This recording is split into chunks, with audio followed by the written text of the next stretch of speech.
Que tenemos charlas desde las 10 de la mañana a las 10 de la noche, tanto ayer como hoy, y mañana solo de 10 a 2 y media.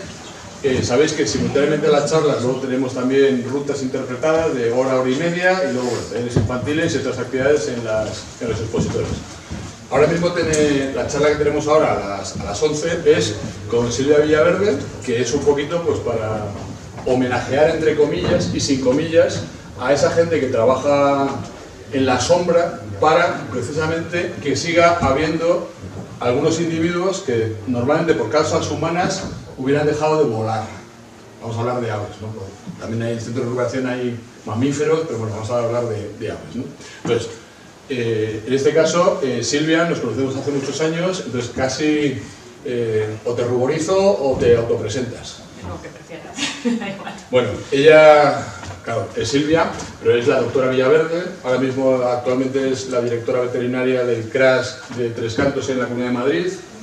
Ella fue la que montó el CRAS de Albacete, ha estado en Estados Unidos, o sea, tiene un recorrido que, si explico el currículum, Silvia, hasta luego, porque ya se hace la hora. ¿Qué significa CRAS?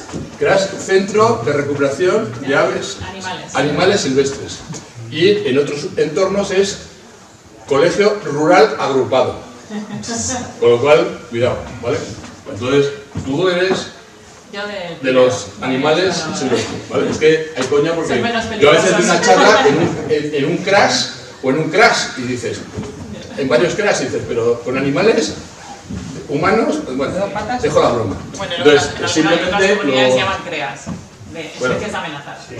Eso depende de la terminología de la comunidad de forma, ¿no? Y sin más, pues Silvia, que nos cuente un poco su experiencia vital o lo que haya considerado oportuno, ¿vale? A ver, me alegro mucho de que me hayan invitado a Manuel a dar esta charla. Ha sido un poco difícil de preparar porque estoy acostumbrada a charlas un poco más técnicas, a veterinarios y tal, cosas mucho más específicas. Entonces aquí, como sé que iba a haber una diversidad de público importante y gente que sabe mucho más que yo de animales también, pues ha sido muy interesante prepararla porque además voy a aprovechar para explicar realmente todas las cosas que hacemos en los centros de recuperación, ¿no?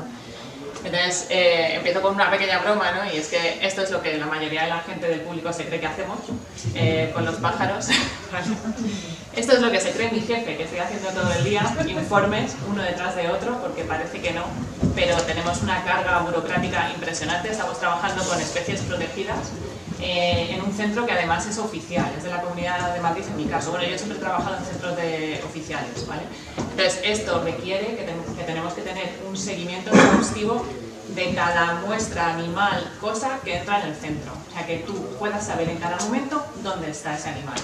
Si está vivo, si está en recuperación, si está en el voladero, si se ha muerto, de qué se ha muerto, si ya se ha quemado, si se ha soltado, dónde, todo. ¿Por qué? Porque hay muchas cosas que están relacionadas con delitos, que luego hablaremos más en profundidad, y puede haber una pregunta parlamentaria, puede haber una pregunta del fiscal, puede haber una denuncia detrás. Entonces estas cosas son muy serias, ¿no? Entonces hay que hacer muy bien el trabajo para que todo ese trabajo pues no haya una denuncia en falso, porque al final también hay personas detrás, pero que si hay un delito pues también se pueda sancionar, ¿vale? Y esto es lo que se cree mi padre que hago, porque después de 20 años trabajando en centros de recuperación todavía me considero una hippie perdida, y solo me tuvo un poco en serio cuando leí el doctorado, o sea, cuando defendí la tesis, así que bueno, ya lo he asumido y nada, y aquí estamos. Y lo que hacemos en realidad pues es necropsias y mucho trabajo forense para determinación de causas de muerte. Atendemos a muchos pollos que se caen de nidos, identificamos, también hacemos estudios de investigación, porque con estas especies no se para de aprender, entonces de dietas o de cosas que realmente hay poca bibliografía, hacemos diagnóstico. Esto es un día normal de verano, todos esos son animales que acaban de llegar a la clínica. Para que os hagáis una idea, ahora estamos empezando la temporada fuerte. Ayer entraron 150 animales en un día. En nuestro máximo, en un día, que casi nos morimos, fueron 560. En un día, ¿vale? O sea, los veranos y con las horas de calor, pues se están haciendo más fuertes y más intensos cada año. También hacemos cirugías y también rescate de animales, que ya os contaré un poco causas de ingreso pues que están en muy mal estado, ¿vale? Y luego hacemos pues proyectos también en campo, ¿vale? Y eso intento, cada vez nos costaba mucho, pero cada vez se está dando cuenta más la administración, porque a veces cuesta mucho, es como tú eres del centro y no sales del centro. Pero claro, yo estoy trabajando con animales que están en el campo. Entonces, esa conexión con la gente que está en el campo y el pensar en recuperar esos animales sabiendo lo que está pasando en el campo, para mí es esencial. Esto es algo que yo he aprendido a lo largo de los años. Cuando tú sales de la carrera de veterinaria, que además te enseñan a lo que es clínica pura, pues, y encima de perros y gatos, porque esto no se estudia en la carrera, ahora se estudian un poco animales exóticos, lo llaman, pero para mí no tiene nada que ver un animal exótico, que es un loro que está en casa, o una cobaya, un conejo, a la fauna silvestre. Es que de manejo no tiene nada que ver. Entonces, yo tengo ahí mi lucha para que hagan una asignatura específica de fauna silvestre, porque es que cambia desde el primer momento que ves el animal, ya tienes que cambiar el manejo, ¿no? Pero eso hay que aprenderlo, me ha costado, y me ha costado muchos palos y muchos errores que también se cometen. Y bueno, también nos llegan insectos, nos llegan anfibios, nos llegan una variedad, todo lo que hay nos puede llegar. Y en el caso de Madrid además llega mucho exótico, que ya ahí nos perdemos. Entonces, bueno, pros y contras de mi trabajo, pues que nunca paras de aprender. Veis que, si os dais cuenta, los mismos pros son los contras. No hay nada solo positivo en este mundo, ¿no? Entonces, es súper interesante porque nunca paras de aprender, pero es agotador porque tienes que estar estudiando siempre, cada día de tu vida. Siempre hay algo nuevo, una especie que identificar nueva, una causa de ingreso nueva. Entonces, bueno, pues también hay veces que es agotador, ¿no? Que no existe la rutina, pues igual, no te aburres, pero hay veces que dices, por Dios, un poco de aburrimiento. Sobre todo en verano, cuando tienes 500 ingresos, 300 ingresos, 100 ingresos, que no paras, que a veces no te da tiempo ni a comer, ¿no? Eres muy consciente de las estaciones. Esto, a mí, cuando empecé a trabajar en esto, me maravillaba, porque cambiar de vivir en el centro de Madrid, que se te pasan muchos detalles de el otoño, la primavera, tal, pues cuando trabajas con estos animales, pues de repente es como el primer vencejo. Estamos oyendo los abejarucos, ya están aquí, a veces empieza la temporada, ¿no? Entonces, eso es una pasada, porque te conecta con el mundo. También es un contra porque ves esos cambios que se están dando, ¿no? Muy asociados al cambio climático, ves que cada vez entran antes, las migratorias entran más, entonces, bueno, pues también tiene su parte negativa. Ves cosas que otras personas solo ven en la tele, en un documental, ¿no? Yo, en estos 20 años, pues tengo en mi cerebro imágenes pues que son una pasada, sinceramente, pues desde ver nacer un pollo de un búho, que lo he visto un montón de veces y siempre me fascina que de dentro de un huevo salga un ser tan perfecto, ¿no? Tan completo. Eso, pues verlo en primera persona es una pasada, ¿no? No tienes horarios, eso está muy bien en invierno, que hay menos trabajo porque tienes más libertad, y en verano significa que trabajas 12 horas mínimo, ¿vale? Y bueno, que es vocacional. Entonces esto es una pasada porque yo creo que es un lujo poder dedicarte a lo que te gusta, que no todo el mundo lo puede cumplir, pero también sufres mucho porque te importa el trabajo. Entonces yo tenía una compañera, también veterinaria de un centro de recuperación, que me gustó mucho cómo describió este trabajo. Decía que es como un mal amante, que cuando estás con él estás mal, pero cuando estás sin él estás peor. Entonces es como que no puedes dejarlo, ¿no? Es así, es muy, muy pasional, ¿no? el trabajo. Aquí he puesto una foto, esta foto es de un águila, aquí salgo bastante más jovencita, de un águila capturada aquí, ¿vale? En el Alto Tajo, que encontré. He trabajado muchos años en Castilla-La Mancha y hacíamos chequeos de pollos en nido para marcarlos y ver su estado de salud, y bueno, este es uno de los ejemplares de esta. ¿Vale? Cuando empiezas a trabajar en un centro de recuperación, bueno, lo que os he dicho, sobre todo de veterinaria, pues vienes mucho con la cabeza de lo que te han enseñado en la facultad, ¿no? Que es pura clínica. Y cuando empiezas a trabajar con fauna silvestre te das cuenta que necesitas muchos más conocimientos que no te han dado, ¿no? Entonces, pues tienes que ponerte las pilas en identificación y datación de especies. Yo he aprendido mucho estos años, pero no es extraño que le mande una foto a Manolo. Sobre todo cuando son pollitos, confírmame especie. Porque yo paseriformes no he manejado tantos, ¿no? Entonces cada vez vamos aprendiendo, pero eso hay que... Y sobre todo la datación, pues rapaces la tenemos muy trillada, pero en paseriformes muchas veces le pido ayuda. También de comportamiento, ¿vale? Cada especie es un mundo, son comportamientos muy complejos, entonces es muy importante pasar horas en el campo, porque tienes que saber que es normal en las especies para detectar lo que no lo es, ¿no? Entonces hay muchos comportamientos diferentes que es importante conocer, ¿no? Por ejemplo, pues, si habéis estado cerca de algún Milano, Milano Negro, Milano Real, bueno, si no os lo explico, cuando se sienten amenazados se hacen los muertos, se tumban y se hacen como los muertos. De ahí viene la frase amilanarse, la expresión amilanarse. Entonces, eso es normal en un milano, no es que esté gravemente enfermo, ¿no? Sin embargo, si te encuentras tumbado a un búho, es que sí que lo está. ¿Vale? Entonces, eso es muy típico cuando tienes gente de prácticas y dicen, el milano se está muriendo, se está muriendo. No, te está vacilando, porque luego le miras el ojo y está totalmente alerta, ¿no? Entonces, se lo tienes que saber, pero es que se tumban y abren la boca así, que parece que se están ahogando, y quien no está acostumbrado, pues se asusta, ¿no? Entonces, eso es súper importante. O ver, por ejemplo, pues un águila real, que tenga los pies metidos en el baño de agua, posiblemente tenga fiebre. ¿Vale? No es normal que esté metida. Si se baña, si se está bañando y se está acicalando, pues se está bañando y se está acicalando. Pero si está así metida, es que tiene calor y normalmente la cogemos y es que tiene fiebre, ¿vale? O que tiene una inflamación en una pata. O sea, los animales al final te cuentan lo que les está pasando, pero hay que interpretarlos, ¿no? Bueno, por supuesto hay que saber medicina veterinaria, que para eso estamos. De las técnicas de diagnóstico que utilizamos, que luego iremos viendo. El manejo es súper importante en fauna silvestre. Tenemos un factor que tenemos que controlar muy bien y es el estrés. Son animales que no están acostumbrados a nuestra cercanía, al contacto con las personas, entonces no tiene nada que ver con un perro o un gato doméstico, que están cómodos en la presencia de los humanos. Entonces tenemos que ser exquisitos en el manejo, mínimo manejo, tenerlo todo muy claro, porque el estrés les mata. Hay especies, sobre todo, que son súper delicadas. Por ejemplo, un gavilán macho se te puede morir en las manos de un infarto. Una butarda se te puede morir en las manos de un infarto. Y muchos de los animales desarrollan una enfermedad que se llama miopatía de captura, ¿vale? Que es el estrés sube tanto que consumen todo el glucógeno de sus músculos y al final produce una degeneración en cascada, que también una acidosis metabólica, en fin, es una enfermedad bastante compleja, pero que se mueren también. Entonces, eso es súper importante. En el centro, por lo menos en el que yo estoy, todos los voladeros donde están los animales silvestres en recuperación están completamente tapados, completamente hasta arriba, con malla de sombrero. Ven nuestras sombras, pero no nos ven directamente. Y luego solo se pasa a esas zonas la persona que da de comer y los veterinarios si hay que coger algún animal. O sea, si alguno necesita un tratamiento o algo.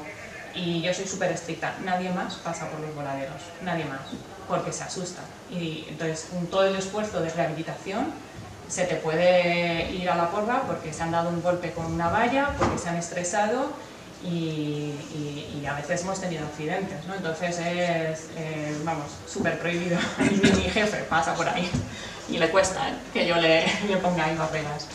Luego tenemos que poner medidas de bioseguridad. Cada vez, no sé si os suena el concepto este de One Health, de una salud, que es que, bueno, pues que por fin parece que nos estamos dando cuenta que si la fauna silvestre está bien, la fauna doméstica está bien y nosotros estamos bien y el entorno está bien, pues que está todo unido, que la salud humana no es independiente de la salud animal, de la salud del medio ambiente, sino que es todo uno, ¿no?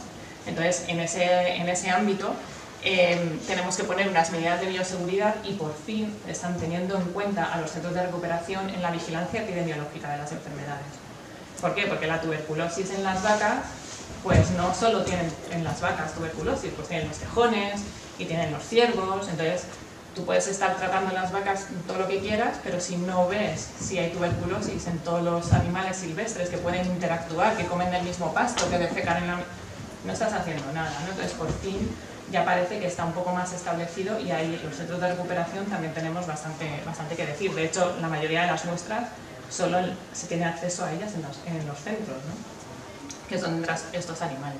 Y luego la rehabilitación que digamos que es la parte, una vez que se ha curado de las lesiones, pues como nosotros, si tienes una fractura luego tienes que hacer una rehabilitación hasta que recuperas la funcionalidad de tu pierna, de tu brazo.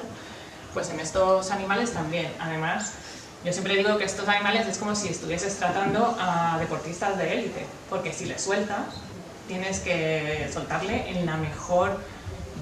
el mejor estado físico posible, porque fuera hay un montón de peligros, ¿no? Entonces, bueno, a veces no puede ser, pero se intenta, ¿no? Entonces, bueno, ¿qué pasa cuando entra un animal en un centro de recuperación?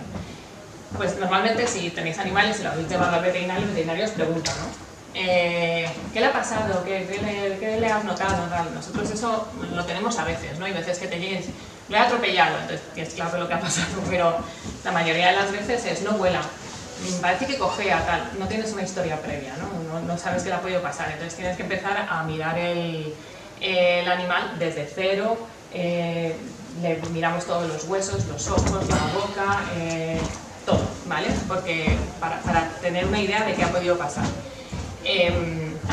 También hay muchos casos donde debería estar en el centro.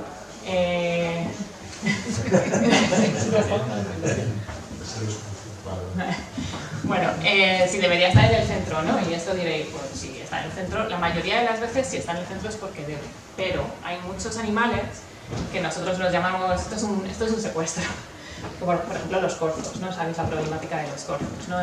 Que la gente le cuesta mucho entender que si está en el campo y se encuentra un porcino, no tiene que tocar, mi mamá te está, lo que pasa es que no va a estar ahí contigo, está viéndote seguro, está cerca, pero no va a estar ahí, ¿no? Entonces nos siguen llegando muchos porcinos que te lo traen, en el momento que te lo traen ya es muy difícil reintroducirlos y luego tienen telita para sacarlos adelante, porque si salen, que son muy delicados, sacar un mamífero sin tropelarlo, es decir, sin que se acostumbre a las personas, es muy complicado. Entonces, nuestro objetivo hay que pensar que es devolver esos animales al campo. Entonces, estas crías, pues eso, son secuestradas realmente, ¿no? Pero pasa con un montón de pollos, ¿eh?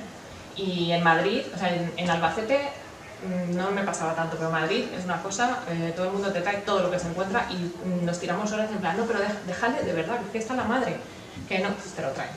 Es una cosa impresionante. Entonces, bueno, también una cosa importante, y esto también se gana con los años, es, aparte de cuando sabes qué especie es, la edad y el sexo, también sabes qué es lo más frecuente que les suele pasar, ¿no? Esto es metadata, como digo yo. Los veterinarios cuando empiezan a trabajar conmigo, que son jovencitos, la gente de prácticas, pues muchas veces se van ahí por lo más complicado, ¿no? Y siempre las cosas suelen ser las más sencillas y las más obvias, pero hay que tener unos conocimientos, ¿no? Pues de este animal está migrando, no está migrando, está criando ahora, no está criando, porque cambian mucho las patologías de lo que le ha podido pasar, ¿vale?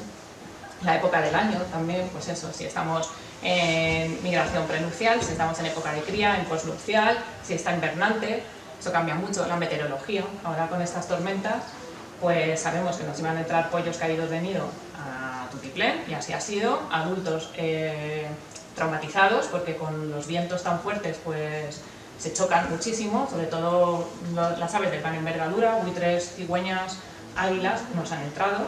Además, cuando empezaron las tormentas, pues yo aviso a los veterinarios que estaban de guardia el primer fin de semana, van a entrar, bueno, se van a avisar de nidos de águilas caídos, y hubo 2. No, mi tener es bruja, digo, no, 20 años trabajando. Y bueno, y luego a las especies que tienen sus amenazas específicas, ¿no? Pues dependiendo de dónde viven, es más frecuente que les pasen unas cosas u otras, ¿no? Entonces, todo eso se va aprendiendo con el tiempo. A ver. Bueno, aquí un ejemplo de cosas que nos suelen llegar, sobre todo con el tema de la identificación, que cuando te llegan animales vivos, pues bueno, pues puede ser relativamente fácil, ¿no? Pero también nos pueden llegar huesos, o 3 plumas, o menos, ¿sabes? Entonces, eso también tenemos que identificarlo bien. Hay veces que no podemos, pero bueno, que también hacemos muchísima identificación. Ahora sí. Vale, bueno, pues aquí y también entran especies exóticas, ¿vale? Porque, bueno, en Madrid además estamos, aparte que hay 7 millones de personas y la gente tiene de todo en las casas, es alucinante, estamos muy cerca del aeropuerto. Y eso supone que muchas veces nos llaman en plan, mira, ha venido un avión del Congo y tenemos 3 escorpiones que han salido de la bodega y te los traen. Entonces, bueno, pues guía de escorpiones del Congo, vamos a ver, a identificar la especie, etc. Entonces, y lo más interesante no es saber todas las especies, sino conocer a quién sabe. Eso es súper interesante, ¿no? Tener a alguien ahí a quien preguntar, porque hay veces que es difícil identificar. Bueno, las causas más frecuentes de ingreso en los centros de recuperación veis que gana por goleada pollos, ¿vale? Pollos caídos de los nidos, pollos huérfanos, que muchos de ellos, como os digo, son secuestros, ¿eh?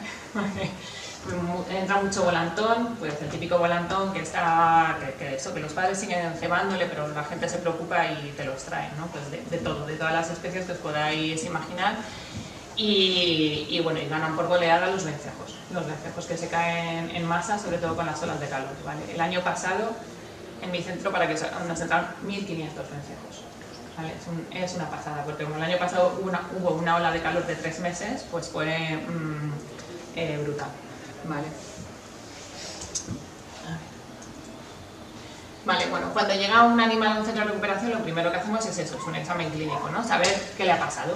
En este caso, bueno, es una hembra de gavilán y ellos, por el vuelo que tienen, y más en ciudad, es muy frecuente que tengan colisiones, ¿no? Entonces ya sabemos que lo que suelen tener son colisiones frontales. De hecho, este animal, lo primero que vimos, veis que tiene una lesión en el ojo, que bueno, lo tenía reventado del golpe que se había dado, y cuando entró tenía el pico normal, pero a los dos no le vimos nada en el pico, pero a los 2 días se le cayó literalmente el pico, porque en realidad se había dado un golpe así, pum, y se le había, que no se veía visualmente por fuera, porque tiene la capa córnea, y se le cayó el pico. Entonces, este animal volaba perfectamente. Le creció el pico, que tampoco sabíamos si le iba a crecer, porque se le cayó a nivel de cera, y entonces, bueno, lo tuvimos en el voladero y tomamos medidas y fotos y tal, y comparando las fotos vimos que le estaba creciendo. Entonces le hicimos una funda con una impresora 3D para que pudiese comer bien mientras le crecía, un material que es biocompatible, que permite el crecimiento del tejido, y al final el pico le creció. Hubo que ir limándoselo para ir dándole forma y tal, pero le creció y le quedó bastante bien, pero se quedó tuerto. Entonces este es uno de los casos de ¿lo soltamos o no lo soltamos? ¿Vosotros qué haríais? Soltarlo. Yo creo que hay que darle la oportunidad, sobre todo si vuela bien. Pero también es una responsabilidad, porque soltar a un bicho que va a sufrir es chungo, de pensar. Pero bueno. Y si no lo sueltas, ¿qué investigas? Efectivamente. Claro. A ver, lo que hacemos es probarlos con presa viva. Esto en algunos foros está muy mal visto, pero son animales silvestres y yo prefiero soltar a un animal que sepa que es capaz de cazar, ¿vale? Una cosa importante en animales que les falta la visión de un ojo es ver, porque hay algunos que solo vuelan en círculos. Entonces hay que probarlo en distintos tipos de voladero para ver que puede esquivar, que puede volar en los 2 sentidos, ¿vale? Entonces eso depende un poco, porque claro, nosotros lo que vemos es el traumatismo en el ojo, pero las aves tienen unos huesos muy ligeros, ahí tenéis cráneos, veis que son muy ligeros para poder volar, entonces justo detrás de los ojos está el encéfalo. Entonces lo que no podemos evaluar correctamente es el daño nervioso. Entonces, ¿eso cómo se evalúa? Viendo el comportamiento y sus reflejos, y que vuela bien y que es capaz de cazar, y luego, a ver, nunca, jamás estás al 100% segura de cómo le irá, ¿no? Pero yo te doy la oportunidad. Entonces, además, los gavilanes, sobre todo las hembras, son la leche, también se recuperan. ¿Y qué pasó con este? Ese lo soltamos. Ah, ya no le pusiste ningún... Algunos los marcamos, pero no podemos marcar a todos. Pero hubiese estado... Hubiese estado bien, pero no hay dinero para... Ojalá. Bueno, esto para que veáis temas de comportamiento. Esto no es un pájaro de aquí, esto es un vídeo que me mandaron del Congo, ¿vale? Que a veces me hacen algunas consultas, ¿vale? Para que veáis lo importante del comportamiento y que solo con una imagen a veces ya... A ver, bueno, el vídeo no es muy bueno, pero si veis la cola la tiene cortada, no se asusta, nada, ¿vale? Este bicho viene de cautividad, claramente. Y luego tenía unos problemas neurológicos que estaban asociados a la dieta, ¿vale? Entonces, bueno, a veces me mandan vídeos y tal, y ya vamos a ir rascando entre ellos, nosotros y tal, y ya vas sabiendo qué es lo que le ha pasado al animal, ¿no? Bueno, aquí ejemplos de causas principales de entrada, pues hay un pollito de utillo, que además de ser pollito, veis que está súper sucio. Esto es porque se había metido en una chimenea con grasa y tal. Entonces, además de estar secuestrado, como digo yo, pues hubo que hacer bastante limpieza de plumón porque no se le habían abierto, no se le empezaban a abrir bien las plumas, etcétera, ¿vale? Lo del centro es un cernícalo electrocutado, es un ejemplo brutal de electrocución, veis todas las plumas están quemadas. Esto lo vemos con frecuencia, pero hay veces que las electrocuciones ves una lesión mínima, pero mínima es un puntito, porque puede haber lesiones de todo tipo, muy evidentes o no ver nada, y si te ingresa el animal vivo, hay veces que van evolucionando, ¿no? Entonces un animal que el día 1 que lo ves no tiene ninguna lesión, a los 2 días tiene una pata totalmente necrosa, ¿vale? Que es que la electricidad es muy complicada. Y aquí esto es un Milano negro que también ha estado en cautividad.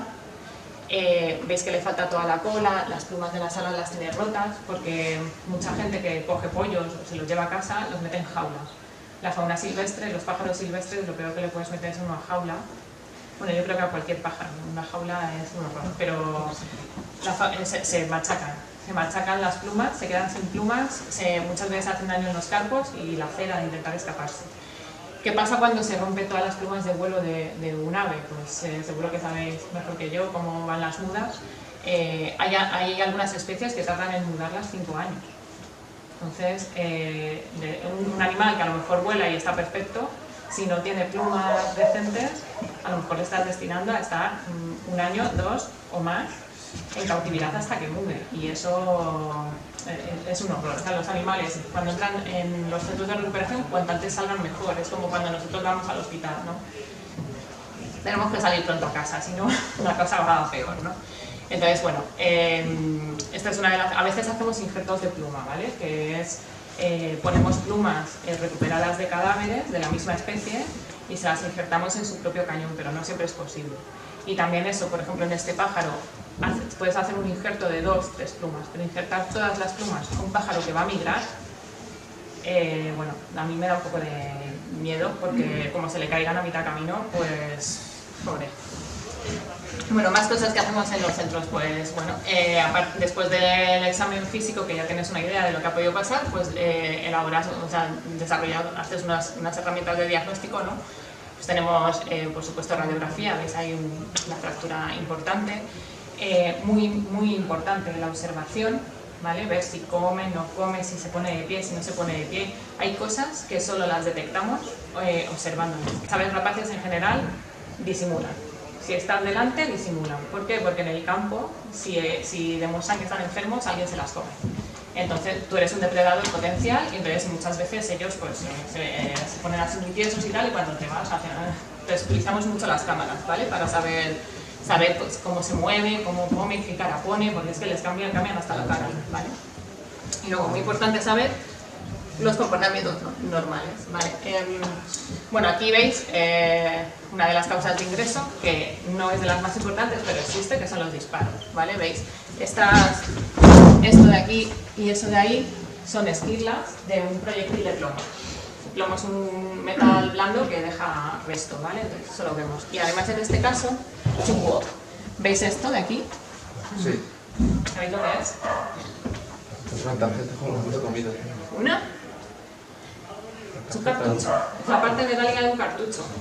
¿Por qué se la ha comido? Ya, ves que los búhos a veces se comen cosas súper extrañas, ¿vale? Entonces, en este caso, lo del cartucho fue un hallazgo, porque al final, hombre, tienes que sacarlo de ahí. Pero, ¿se os ocurre cómo podemos sacarlo? Sin ser invasivos, sin meter algo para tirar de ello. Con laxantes. No muy laxantes, pobrecillo, si tienes que sacar eso por la cloaca. No, pero tenemos la baza de la agrópila. Entonces, dándole de comer pollito de un día que tiene una pluma muy suave, que hacen muy buena agrópila, y normalmente cuando tienen objetos extraños, lo primero que intentamos es darle pollito y que haga pelota, y luego, eso sí, todos los días mirar o hacer radiografía a las agrópilas para ver que lo que quieres que suelte está ahí. Nos pasó con un animal una cosa muy curiosa, y es que tenía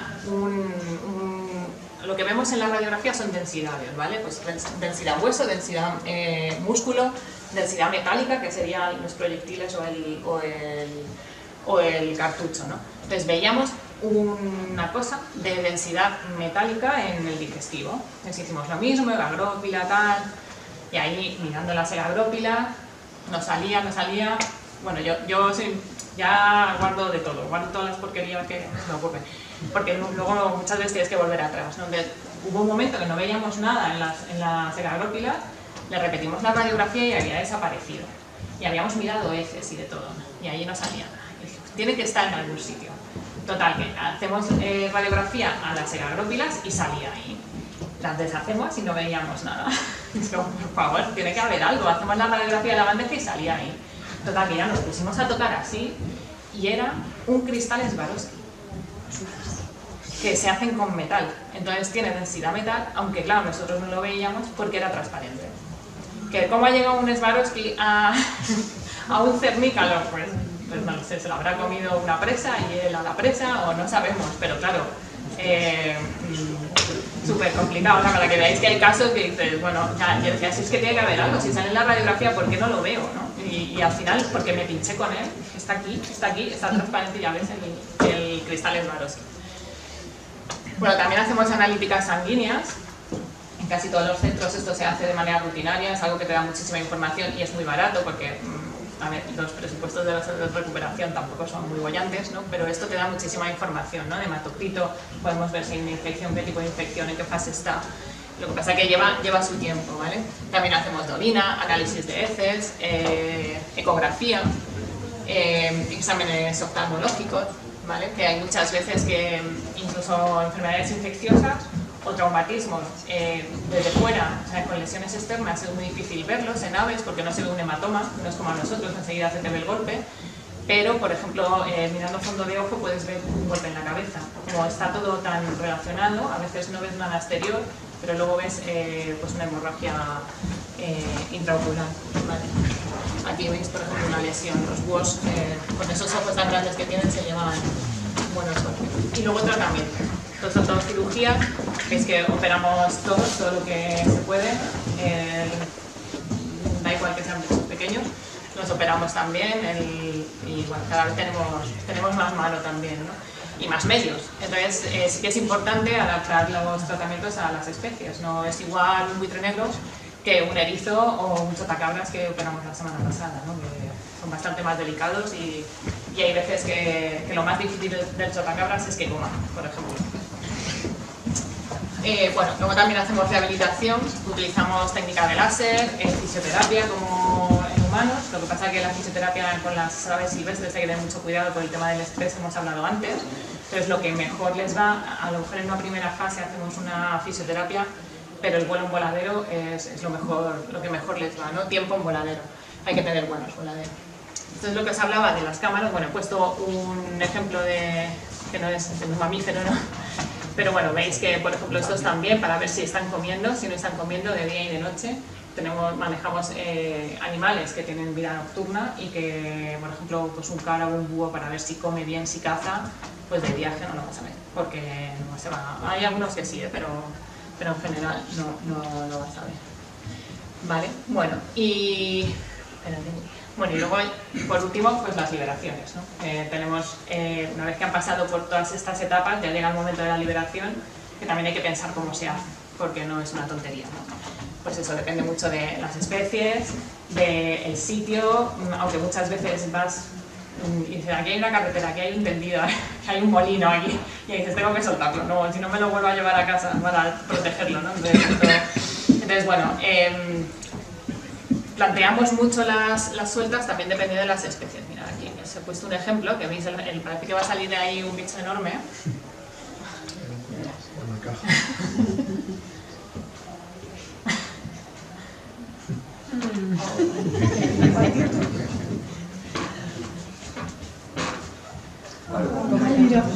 Vale, bueno, estos entran un montón, ¿vale? ¿Qué pasa? Que la gente, muchos se meten en urbanizaciones y te llaman, que tenemos una pata con patitos, venía a cogerlos.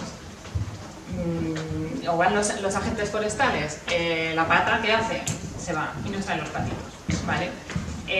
Los patitos te llegan al centro y ¿qué haces? Los tienes que tener hasta que son mayores, porque soltar patitos solos, pues no.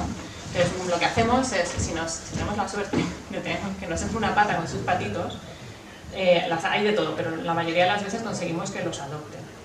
Veis que, bueno, no se ha visto muy bien, pero hay patitos de distintos tamaños, ¿no? Entonces los tenemos en el centro y cuando hemos visto que los han adoptado, entonces se van todos fuera, ¿vale?